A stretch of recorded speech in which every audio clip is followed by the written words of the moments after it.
Bismillahirrahmanirrahim. Assalamu alaikum. Today we'll learn about gluconeogenesis. तो इस lecture में हम इम्पोर्टेंस पढ़ेंगे कि क्यों ज़रूरी होता है ग्लूकोनेोजेनेसिस, उसके मेन रिएक्शंस और एंजाइम्स कौन से हैं और कितनी एनर्जी कंजम्पशन होती है ग्लूकोनेोजेनेसिस के दौरान, तो वो सब हम पढ़ेंगे। तो कंटिन्यू करते हैं। सबसे पहले तो आप ये बात याद रखें कि ग्लूकोनेोजेनेसिस नाम से आप याद रखें, gluco meaning glucose, new meaning new, genesis मतलब बनना, ठीक है, न्यू ग्लूकोज बनना। अब अगर न्यू ग्लूकोज बनना है तो इसका मतलब है कि वो नॉन कार्बोहाइड्रेट सोर्सेस से बन रहा है, ठीक है। तो कैसे बनेगा, कहाँ से बनेगा, हम उसको देखते हैं। ये सारा पाथवे जिसको हम अभी आगे डिस्कस करेंगे। सबसे पहले ग्लूकोनेोजेनेसिस होता कहाँ पे है? ये होता है आपके लिवर में और किडनीज में, ठीक है। मेनली आपके लिवर में होता है और फिर उसके अलावा कुछ हद तक आपका किडनीज में भी होता है। ज़्यादातर आपका ग्लूकोनेोजेनेसिस साइटोसोल में हो रहा होता है और उसके बाद कुछ हद तक जो है वो जैसे पायरुवेट है उससे जब ग्लूकोज बन रहा होता है तो वो माइटोकॉन्ड्रिया में होता है। ओनली एक्सेप्शन ये है कि अगर सबस्ट्रेट ग्लाइसरोल होता है तो वो फिर आपका साइटोसोल में होगा, ठीक है। लेकिन अगर सबस्ट्रेट का मतलब है कि ग्लूकोज कौन सी चीज़ों से बनेगा, ठीक है। तो अगर उनमें से वो ग्लाइसरोल से बन रहा है तो फिर वो साइटोसोल में होगा, वरना वो माइटोकॉन्ड्रिया में होता है। अच्छा, सबस्ट्रेट्स कौन से हैं जिनसे ग्लूकोज बनेगा, नया ग्लूकोज बनेगा? वो है ग्लाइसरोल, लैक्टेट एंड पायरुवेट और ग्लूकोजेनिक अमाइनो एसिड्स। कुछ अमाइनो एसिड्स हैं जिनसे ग्लूकोज बन सकते हैं उनकी हाइड्रोकार्बन चेन डिराइव करके, तो उन अमाइनो एसिड से भी आपका नया ग्लूकोज बन सकता है। तो glucogenic amino acids, lactate and pyruvate and glycerol, ये आपको तरीके से याद होनी चाहिए सबस्ट्रेट्स ग्लूकोनेोजेनेसिस के। ग्लूकोनेोजेनेसिस पाथवे। तो अब बात यह है कि अगर हम देखते हैं कि आपका जो अगर पायरुवेट से बन रहा है, ठीक है, आपका ग्लूकोज, ठीक है, तो उसमें बात आती है कि ग्लाइकोलाइसिस से, ठीक है। ग्लाइकोलाइसिस जो आप हमें रिएक्शंस पढ़े थे उनमें सारे के सारे रिएक्शंस आपके रिवर्सिबल रिएक्शंस हैं, अलावा 3 रिएक्शंस के 3 उनमें रिएक्शंस इरिवर्सिबल थे और बाकी के सारे के सारे आपके रिवर्सिबल रिएक्शंस थे। तो अगर हम आपके इरिवर्सिबल रिएक्शंस देखें, उनके लिए स्पेसिफिक एंजाइम्स नहीं होते हैं, ठीक है। ये इरिवर्सिबल रिएक्शंस इसीलिए होते हैं ताकि ज़्यादा पायरुवेट आपकी बॉडी में ना बनना शुरू हो जाए, ठीक है। जितनी ज़रूरत होती है उतनी ही बननी होती है।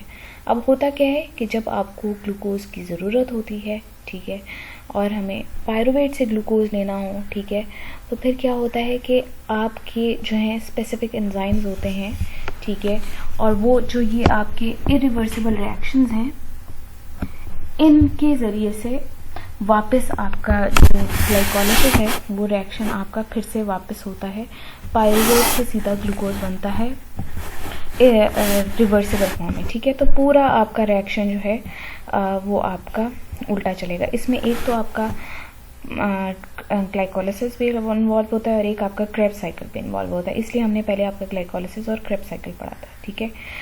तो ग्लाइकोलाइसिस का सारा साइकिल वही होगा लेकिन आपने उसको उल्टा कर देना है, ठीक है। तो पहला है आपका कार्बोक्सिलेशन ऑफ पायरुवेट, ठीक है। तो ये जो आपका ये वाला आपका है ऑक्सैलोएसीटेट से पायरुवेट बनना, ठीक, पायरुवेट से एसिटाइल कोएंजाइम से ऑक्सैलोएसीटेट, ठीक है। तो यहाँ पे पायरुवेट की कार्बोक्सिलेशन होती है, ठीक है, और वापस पायरुवेट बनता है, ठीक है। ये इरिवर्सिबल रिएक्शन था जो कि रिवर्सिबल हो गया, ठीक है। फिर फॉस्फोइनोल पायरुवेट, ठीक है, ये भी आपका इरिवर्सिबल रिएक्शन था, पायरुवेट से फॉस्फोइनोल, पायरुवेट से ग्लाइकोलाइसिस में फॉस्फोइनोल पायरुवेट से पायरुवेट बनता था जो कि इरिवर्सिबल रिएक्शन था। देखिए यहाँ पे सेकंड टिक नहीं है, ठीक है। तो क्या होता है कि यहाँ पे स्पेसिफिक हमारे एंजाइम्स आते हैं और यहाँ से पायरुवेट से फॉस्फेनॉल पायरुवेट बनती है। फिर जो ये स्टेप्स थे सारे के सारे ये वैसे ही आपके रिवर्सिबल रिएक्शंस थे, तो ये इसी तरीके से वापस बनते जाते हैं, ठीक है। और फिर यहाँ पे आके फ्रुक्टोज 1,6 बिस फॉस्फेट से वापस फ्रुक्टोज 6 फॉस्फेट के लिए, ठीक है, क्या होता है, डीफॉस्फोराइलेशन होती है फ्रुक्टोज 1,6 फॉस्फेट की, और वो डीफॉस्फोराइलेशन होती है और फिर फ्रुक्टोज जो है आपके 6 फॉस्फेट पे लगता है। तो ये आपका रिएक्शन जो है, यहाँ पे आपका एक स्पेसिफिक एंजाइम आता है और फिर फ्रुक्टोज से 6 फॉस्फेट से ग्लूकोज 6 फॉस्फेट बनाना। यहाँ पे भी डीफॉस्फोराइलेशन होती है ग्लूकोज 6 फॉस्फेट की, ठीक है। तो फ्रुक्टोज 6 फॉस्फेट से ग्लूकोज 6 फॉस्फेट ये आपका रिवर्सिबल रिएक्शन है, लेकिन ग्लूकोज 6 फॉस्फेट से ग्लूकोज जो है इरिवर्सिबल है। तो जो आपका ये है पहला, ये उल्टा अगर हम देखें तो पायरुवेट बनना, फिर उसके बाद पायरुवेट से फॉस्फोइनोल पायरुवेट बनना सेकंड, फिर आपका थर्ड आपका आता है फ्रुक्टोज 1,6 बिस फॉस्फेट से, ठीक है, आपका फ्रुक्टोज 1,6 बिस फॉस्फेट बनना और फिर आपका ग्लूकोज 6 फॉस्फेट बनना। ये तीन आपके जो रिएक्शंस इरिवर्सिबल रिएक्शंस है ये रिवर्सिबल हो जाते हैं, ठीक है। और इस तरीके से ग्लूकोनियोजेनेसिस बनता है। तो ये सारा आपका ग्लाइकोलाइसिस आपको साइकिल याद होगा, तो इसको सिर्फ आपने उल्टा लिखना है और ये तीन आपने पॉइंट्स याद करने हैं, ठीक है। इनको अच्छी तरीके से आपने याद करना है। अच्छा, जब आपका ग्लूकोनियोजेनिक सबस्ट्रेट ग्लाइसरोल होता है तो उससे आपका ग्लूकोज कैसे बनता है। ग्लाइसरोल से ग्लाइसरोल 3 फॉस्फेट बनता है, ठीक है। एक एटीपी कंज्यूम होती है, एडीपी बन जाती है, ठीक है। ग्लाइसरोल 3 फॉस्फेट से डाईहाइड्रोक्सी एसीटोन फॉस्फेट बनता है, ठीक है। इसके लिए आपको जो एंजाइम चाहिए होता है वो ग्लाइसरोल 3 फॉस्फेट डिहाइड्रोजनेज चाहिए होता है, ठीक है। NAD+ से NADH बनता है और डाईहाइड्रोक्सी एसीटोन फॉस्फेट से ग्लूकोज बनता है, ठीक है।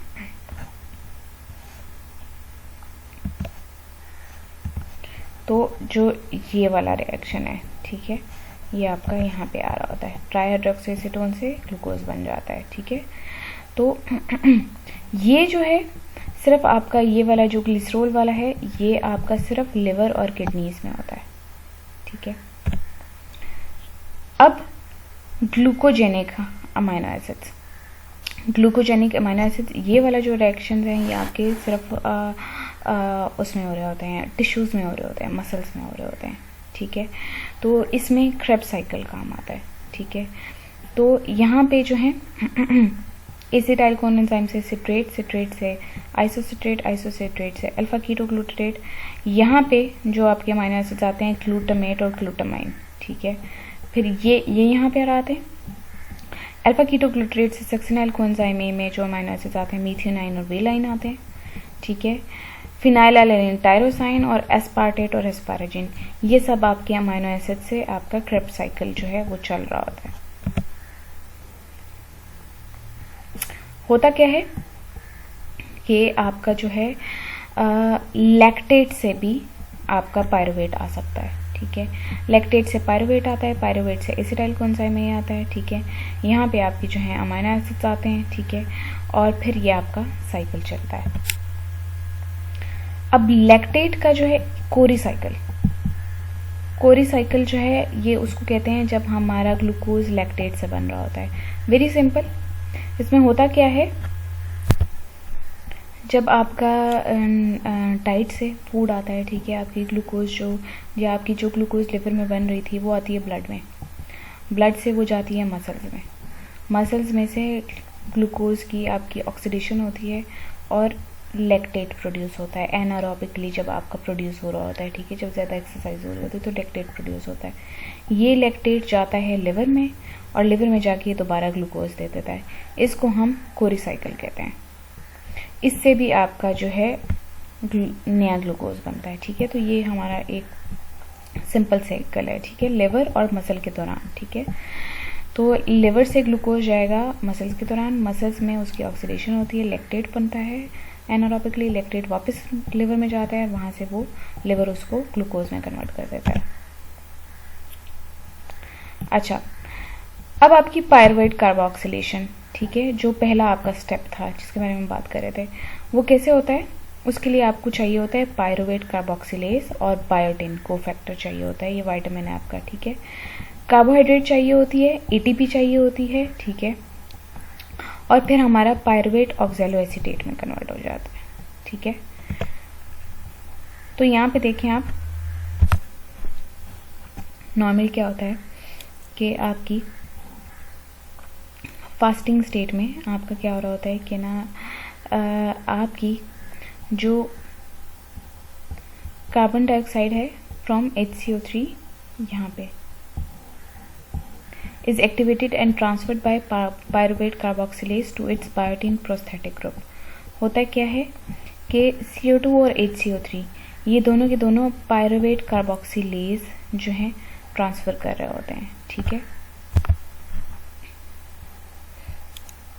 ये बायोटिन है आपका, ठीक है, और ये आपका जो है रिएक्शन है, ठीक है। अच्छा, फिर क्या होता है, एंजाइम जो है कार्बन डाइऑक्साइड को पायरुवेट पे ट्रांसफर करता है और वहाँ से जो है आपका ऑक्सैलो एसीटेट बनता है। तो आपने बात क्या याद रखनी है, आप ये याद रखनी कि बायोटिन से, ठीक है, आपका कार्बन डाइऑक्साइड और HCO3 ये दोनों पायरुवेट कार्बोक्सिलेज क्या कहते हैं, इनको क्या करते हैं, ये लेते हैं और कार्बन डाइऑक्साइड को ट्रांसफर कर देते हैं, जिससे ऑक्सैलो एसीटेट बनता है। अब ऑक्सैलो एसीटेट ये आपके माइटोकॉन्ड्रिया में हो रहा था रिएक्शन, ठीक है। होता ये है कि पायरुवेट वैसे आपके उसमें होता है, साइटोसोल में होता है, ठीक है, लेकिन जब ग्लूकोनियोजेनेसिस बनना होता है तो पायरुवेट आता है आपके इसके अंदर आता है, पायरुवेट कार्बोक्सिलेज आ रहा होता है, ये आपका रिएक्शन सारा का सारा माइटोकॉन्ड्रिया में होता है। अब होता क्या है, जब ऑक्सैलो एसीटेट बन जाता है तो अब वो आगे फर्दर रिएक्शन माइटोकॉन्ड्रिया में नहीं हो सकता और वो ऑक्सैलो एसीटेट आपके माइटोकॉन्ड्रिया से पास भी नहीं हो सकता। तो ऑक्सैलो एसीटेट वापस कन्वर्ट होता है मैलेट में और मैलेट्स जो है आपके आ जाता है साइटोसोल में आ जाता है, ठीक है।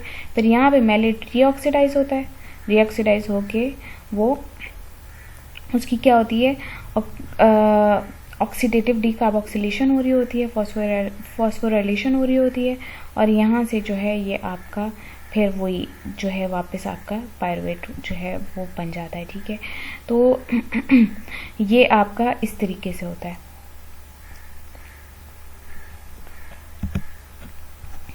Regulation of pyruvate carboxylase reaction, ये पहला रिएक्शन जो है ये ऐसे, ये वही वाला रिएक्शन है जो अभी हमने बात की कि पहला इरिवर्सिबल रिएक्शन कैसे होगा, ठीक है, वो माइटोकॉन्ड्रिया में जाके होता है, ठीक है। तो अब होता क्या है कि पायरुवेट जो है उसमें नॉर्मली क्या होता है कि पायरुवेट जो है पायरुवेट डिहाइड्रोजनेज कॉम्प्लेक्स के जरिए से एसिटाइल कोएंजाइम में और फिर वो TCA साइकिल में जाता है, ठीक है। फिर जब हमने ग्लूकोनियोजेनेसिस करना होता है तो फिर पायरुवेट के ऊपर एक्ट करता है पायरुवेट कार्बोक्सिलेज, ठीक है, उसको वो ऑक्सैलो एसीटेट में कन्वर्ट करता है और वहाँ से ग्लूकोज बनता है, ठीक है। तो ये जो रिएक्शन हैं आपके, ये आपके ग्लूकोनियोजेनेसिस के टाइम पर होते हैं। अब जो आपका सेकंड था फ्रुक्टोज 1,6 बिसफॉस्फेट, फ्रुक्टोज 1,6 बिसफॉस्फेट मतलब 1 पे फॉस्फेट लगा हुआ है और 6 पे लगा हुआ है, ठीक है, ठीक है। इसके ऊपर एक्ट करता है फ्रुक्टोज 1,6 फॉस्फेटेज, ठीक है, और फिर बना देता है फ्रुक्टोज 6 फॉस्फेट, ठीक है। एक आपका फॉस्फेट बाहर निकाल देता है, ठीक है, और 6 पे लगा रहने देता है और इस तरीके से हमें मिल जाता है फ्रुक्टोज 6 फॉस्फेट। तो यहाँ पे हमारा जो है ये वाला आपका रिएक्शन होता है, ठीक है। क्या हो रहा होता है, डीफॉस्फोराइलेशन ऑफ फ्रुक्टोज 1,6 बिसफॉस्फेट। उसके बाद आपका जो एक और इरिवर्सिबल रिएक्शन था ग्लूकोज 6 फॉस्फेटेज। अच्छा, वो ये था कि ग्लूकोज मतलब ग्लूकोज से ग्लाइकोलाइसिस में ग्लूकोज 6 फॉस्फेट बन रहा था, तो यहाँ पे उल्टा होता है, ग्लूकोज 6 फॉस्फेट में फॉस्फेट निकल जाता है, ग्लूकोज 6 फॉस्फेटेज एक्ट करता है और ये वापस आपका ग्लूकोज बन जाता है। तो क्या होता है, डीफॉस्फोराइलेशन हो रही होती है, ठीक है, और फिर फ्री ग्लूकोज आपको मिल जाती है लिवर में और किडनी में। तो ये 3 आपके रिएक्शंस थे जो इरिवर्सिबल थे और वो रिवर्सिबल हो गए। अच्छा, अब इस सारे में देखें यही थे ना आपके 3 रिएक्शंस, ठीक है। एक ये था पायरुवेट जो ऑक्सैलो एसीटेट से आपका जो है पायरुवेट से ऑक्सैलो एसीटेट बन रहा था, ठीक है। दूसरा आपका था 1,3 बिसफॉस्फेट, ठीक है, और तीसरा आपका जो है ग्लूकोज 6 से ग्लूकोज बनना, ठीक है।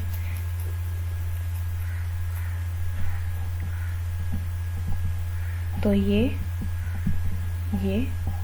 और ये, ठीक है, ये आपके 1 रिएक्शन, ठीक है, ये आपका 2 रिएक्शन, मतलब पायरुवेट से आपका ऑक्सैलोएसीटेट बनता है, ठीक है, और जब पायरुवेट से ऑक्सैलोएसीटेट बनता है तो आपकी 2 ATPs यूज़ होती हैं, ठीक है।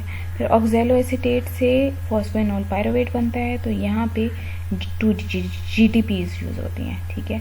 फिर उसके बाद आपका थर्ड पे आके फ्रुक्टोज 1,6 बिसफॉस्फेट, ठीक है, और फिर आपका फोर्थ पे आके ग्लूकोज 6 फॉस्फेट। तो आपकी जो है 6 high energy phosphate bonds from pyruvate to glucose, ठीक है। तो आपके 6 high energy phosphate bonds consume हो रहे होते हैं, ठीक है, जिनसे पायरुवेट से आपका ग्लूकोज बनता है। इस पूरे में इतनी आपकी एनर्जी कंज्यूम होती है। इसकी रेगुलेशन कैसे होती है, ठीक है। एक तो पहली बात यह है कि ग्लूकोनियोजेनेसिस कैसे ग्लाइकोलाइसिस का उल्टा है, ठीक है, लेकिन वो जो 3 इरिवर्सिबल रिएक्शंस हैं उनको हमने देखना होता है, ठीक है।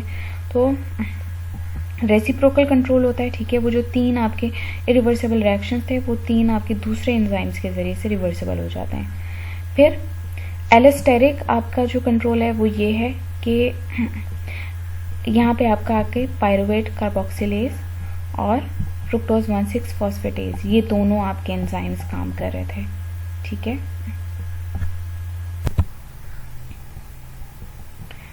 Glucagon stimulates gluconeogenesis. अब होता क्या है कि जब आपकी इन फास्टिंग स्टेट में एनर्जी बिल्कुल डिप्लीट हो जाती है, जब एनर्जी डिप्लीट हो जाती है तो जितनी भी ग्लूकोज थी वो यूज़ हो जाती है, फिर ग्लाइकोजन यूज़ हो जाती है। जब ग्लाइकोजन भी यूज़ हो जाती है तो फिर ग्लूकोनियोजेनेसिस बनता है, ठीक है।